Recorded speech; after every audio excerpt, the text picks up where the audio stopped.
nothing to lose, nothing to gain, but nothing to lose. Yeah. I think we'll go out there on the field and just... I really want to see I want to see if El Salvador's game was Just a fluke. just a fluke or a one-off. I want to see if this is what we're getting from Liam Bailey on a regular now.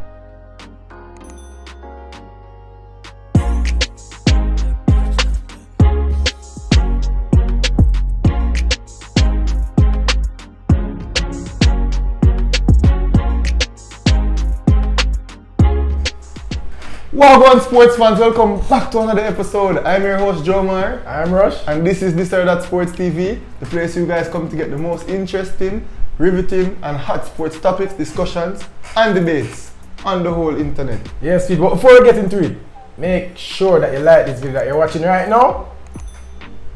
And before you even comment and tell us where you hear that or tell us where you agree with it, hit the subscribe button. Yeah. If you like the subscribe button, you have no right to talk over your stuff. Literally. Straight. Because the majority of you guys who are watching now aren't subscribed. Yeah, Don't get it. I get my dark all the time. I don't even want to get vexed, bro. So today we are doing our match preview Yeah. for the World Cup Qualifier game against Honduras The final, at the National Stadium. the final 2022 World Cup qualifying game. Another one of academic interest, seeing that Honduras have already came last in the zone and Jamaica, I think, almost sure to come second, based on results, of course. Yeah. It means nothing in the grand scheme of World Cup qualifying. In the micro scheme, what does this game mean today? Again, remember what we are looking for is good signs for building. Yeah. And we just want to see another step being taken. Right? I want to see, a little bit of experience along with a little bit of the young guns on the field. I just want to see another step in the right direction. Yeah. That's all I'm looking forward to. I also want a win. I want us to close this campaign on a high. I don't even think it's possible to close on a high, but let's leave this campaign with a win and say, all right, we are continuing. Treat it as a friendly game. Yeah, and more importantly, Paul Hall needs a win. For sure, because his record don't look good at all. Jesus. It don't look good at all. Like, if he was supposed to be fired, no, this record would have been the most terrible record in terms of percentage. Not one win, just a point in 6 games. Yep. And if we were supposed to go on just results, it would be justified if he gets the sack. But football is not only about the numbers.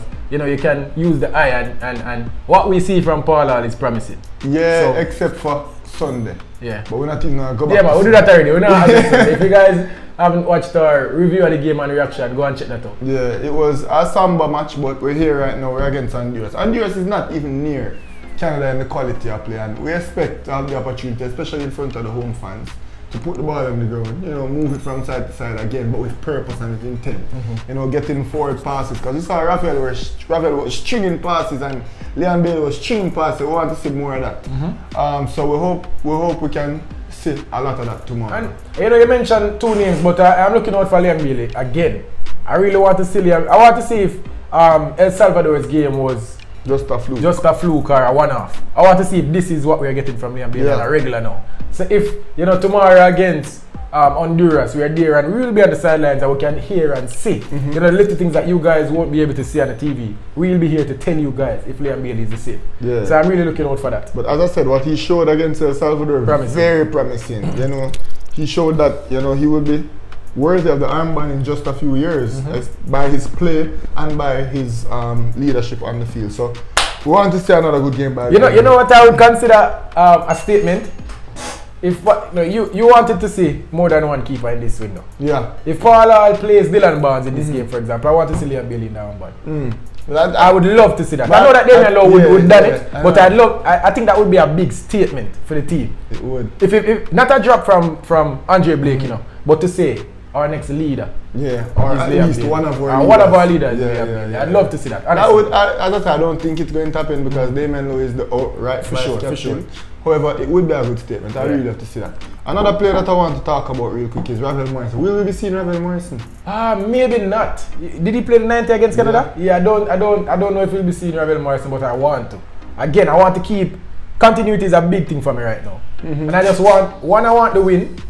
2, I want to see more signs. So yes, I saw good signs from Ravel in the first game and here and there in the second game. But this is the game where I want to see him build on that. Give him a 60 minutes. Yeah. Give him a half. Just to keep it together and help the fans see that And they're building. knowing Ravel Morrison, I know Ravel Morrison wants to play, but coming off of a cold game in Canada, flying so far from Canada to Jamaica, from Jamaica to Canada and then back again. I would not be upset if Rafael Morrison told Paul, hey, I don't want to change. And I understand it. Yeah, I perfectly understand it because he's fighting for his championship life. Right now in England, he is really playing for something. And he's a pivotal part of winning his team right now. For sure. So I would not be mad at it, but from a selfish standpoint, I would love to see Rafael Morrison. Next question I want to ask you, where do you think Ravel in number 10? Ravel in number 10. Does it fit him? Or do you want to see him back in the 4? It fit him, man, because he's a ball playing, Don't you think it's Bobby Reed's though? I think it's Bobby Reed's number once Bobby Reed is in the team. Yeah. But who knows? Paul is not going for. To be honest, Bobby Reed fits Paul's system. He does. And so I think he will be a part of it. And Bobby Reed, I think, are the two perfect. Well, Demari Gray. Of course, Liam Bailey and Gray. But if not Demari Gray, Bobby Reed fits the system. Next best thing. Yeah. So I think he will be Bobby Reed's number. But I like Steven at the 10. Yeah. I think he might play a good role in terms of that controlling the tempo of the game. And you determine when we go. You determine when we keep the ball. That is his job. And yeah, so not quite a 10, but I like to see him in the 10. Yes, alright. Let's want to do some predicted lineups. Alright, not predicted lineup, but our lineups. Yeah, our lineup. Because we're not trying to predict why in a Paul. You'll never get it right. Alright, our lineups. You start or me? Alright, I'll start. I'll go with the goalkeeper, Andre Blake again. I'll go to Andre Blake, just to keep it going. Okay.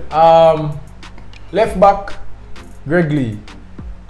Thomas didn't win me over. Centre backs, Damian Lowe, Adrian Marapa, Richard King again. Yeah. Right back, Javian Brown. I needed to bounce back. I need to finish the campaign and with a good performance. And I do think Javian Brown is Jamaica's starting right back. Andre Blake is Jamaica's goalkeeper, Javian Brown is Jamaica's right back. Here we go. Central midfielders, I would go Speedy and Ravel again. But this time, Ravel plays only the first half for me. And then I want to bring in I want to give Christopher Pearson a half. Or even a 40 minutes or a 30 minutes. Yeah. In front of that, the three in front of that I'd go with Andre Gray again, well rested. Liam Bailey, I'll bring him back for this game, well rested. But that on the left, I'd probably go Lamar Walker. You like what you saw from Lamar Walker when he came out against Canada? He was picking up ball, driving. He had intent, but as I said, it wasn't bringing much return. So I dropped Green. Lamar Walker in Costa Rica was still better than he was in Canada. Yeah, I've seen enough from Green now, and that he's a decent player, one of the better players on Sunday. But I'd give him a rest for this game. He played what was that? 290s? I think so. No, he came off. Majority of the first game and then 90 in the second game. Yes, I'd give him a rest and I'd start Lamar Walker. Alright, mine. How I would have the team line up. Dylan Barnes in goal. Then I want to see Dylan Barnes play for Jamaica. Left back, I would go with Greg Lee again. And centre back the same. Maps, Lowe, Richard King, and Javian Brown at right back again. I would have him come again, coming off of assist in the first game. Come on, right in the center of the field though. I'd go with Howell and Christopher Pearson. So no Speedy, no Ravel. Yeah, I wouldn't start either Speedy or Ravel. So you're taking on Paula's formation. Yeah, I like how it looks. I like how it looks. I like how the two wingers play inside and outside. So I don't mind it. And I don't think Greg Lee is a great attacking option in my opinion at left back. He can blaze down the wing, but he's not very technically sound. So he's not going to deliver great. I think Greg Lee's there for the present. He's a big guy. He's really good in recovery. Yeah. But going forward, Kemar Lawrence is better going forward. Yeah, I think Greg Lee is more powerful and strong, but there's nobody. It depends what you want. There's nobody who can get a scoring like Kemar Lawrence. You see time and time again, But Greg Lee is the best left back. Yes, because of Greg Lee being that type of player, I don't mind the two wingers that can go in and out, right? Javian Brown can get forward sometimes because Liam Bailey tucks in. On that right side, you understand what I'm trying to say? Then Javian Brown gets forward. Right. And then we have a left-sided winger who stays wide. Greg Lee doesn't have to overlap. So I think it works perfectly well, but I would give Ravel a rest in this game because we know what Ravel has to offer. We know he's our best central midfielder. We know he's our best attacking midfielder. So I would give Ravel the rest and I'd go with Christopher Pearson and Ramon Howell for this game. Still think we need a Devon Williams recovery. A Devon Williams replacement. Still do. We need an answer for that. Ramon Howell is a young central midfielder and who knows, in a year he might be. So let's test him. He might be overseas in the USL. And then what's going to stop me from picking him over Devon Williams then? If him and Devon Williams are in the USL. You get me? So I'd go with Ramon Howell again and Christopher Pearson for this specific occasion. Leon Bailey up top, of course. Andre Gray, because neither of them played in Canada, so I think it's the perfect opportunity for them to come back to play 70 minutes. I wouldn't play either of them the full 90, but I want to see them 60 to 70 and, you know, show us something good. And then on the other flank, I would go with Lemar Walker again. I do believe Lemar Walker is the only young player that we have blooded, and Richard King, of course. He's the only young player that we've blooded so far. And it's not even that we've blooded Lemar Walker. Lemar Walker has been in the program for a while, even though he's only 22 years old. He's been in the program for like 4 years. So he's the only young player, I think, with potential to stick around right now that I've seen. So we've seen Zimenez. Everybody else we need to see more from. We've seen Zimenez. They have to prove themselves. We've seen Thomas. No. We haven't seen much of Howell. Hopefully we'll get to see that. But you get what I'm saying? Dwayne Atkinson, no. They haven't made an impact. But Lemar Walker shows that regardless of his age, he can be in and around this 23. So I'd go with him, Gray, and Leon up top. That would be my 11. Not bad. Let's do some predictions. I must say, before we go into the predictions though, I really want to win this game. Yeah. And I want to win the game not only just for the Jamaican fans, but for Paul Hall. I don't want everybody to turn on Paul Hall because I like what I see. And again, just to bring some energy around the fan base going into the summer. We have a Nations League competition coming up. We have World Cup coming up, and then we have a World Cup again. So I really want us to win this game. My prediction I'd go is a 2-0. You know, Honduras is the worst team in CONCACAF, in the CONCACAF final stage. We're the only team that we got a win from. There we go. So, and we're home. I think we should comfortably win this game 2-0, probably more, based on what I saw against El Salvador. Yeah, I'm going to go and say 2-0 as well. I think we do have enough to beat Honduras. And I think we'll go out there and play with everything that we have. You know, nothing to lose, nothing to gain, but nothing to lose. I think we'll go out there on the field and just put our all out there. And I do think Leighton Bailey will be by far the best player on the field. And I think based on what he showed us in El Salvador, he's capable of doing something. And he will score. There we go. Yes, people, so that's it. Our match preview for the World Cup Qualifier game against Honduras at the National Stadium. But people, you know, every game, they can look out for some content from this or that Sports TV. You know, fan cams, interviews after the game. I see that you guys are really loving the vlog. You know, the behind the scenes footage, so you'll be getting more of that. For sure. You see me? So stay tuned to the channel, man. Tomorrow will be a big day.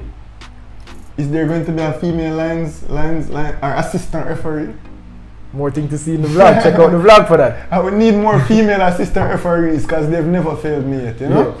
But anyways, people, before we go, I have to give you the match that will never stop until we start actually do it. So you see, if tomorrow morning, we wake up and I see that each person, I've shared it to 5 people, and we're at 5,000 subscribers, I will stop. Yeah. Right? But until then, if each one of you guys share this video to 5 people, do you know how many people that would get us by the end of the day?